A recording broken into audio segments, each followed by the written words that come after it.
My name is Shawn Demehri. I'm the director of the high-risk skin cancer clinics at Mass General Hospital, and my laboratory has a fundamental interest in understanding how the immune system regulates tissue homeostasis for disease prevention. In the presentation I gave today, we are exploring and aiming to understand how to harness the beneficial function of human virome to treat cancer, autoimmunity, and other aging-related diseases. It's really that we are discovering new biology. That's really what's at the heart of this. Understanding how many of these viruses that we carry in our body really regulate and help us have a healthy immune responses that maintains the tissue is something that probably has a very fundamental biology to it that would not only affect treatment of disease, but prevention of disease, which is very important to me, plus improving and boosting the health of the organs in the body.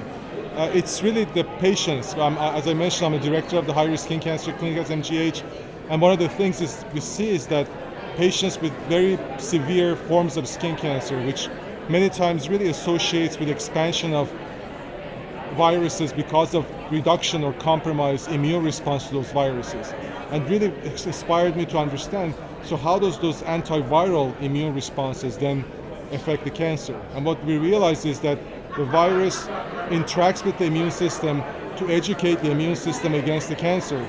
So these two are sort of partnering to each other to get rid of the cancer. We still have a lot to learn in terms of how to improve our treatments and develop novel ideas for therapeutics. So as you can see, that we're still not very effective, especially in disease prevention. But it would be very amazing if we have ways to prevent cancers from developing in the first place. And that field has not really developed to a degree that the field of medicine is focused on therapeutics for advanced disease. We are really advocating for disease prevention in our population, and we really need partnership with various groups to achieve that.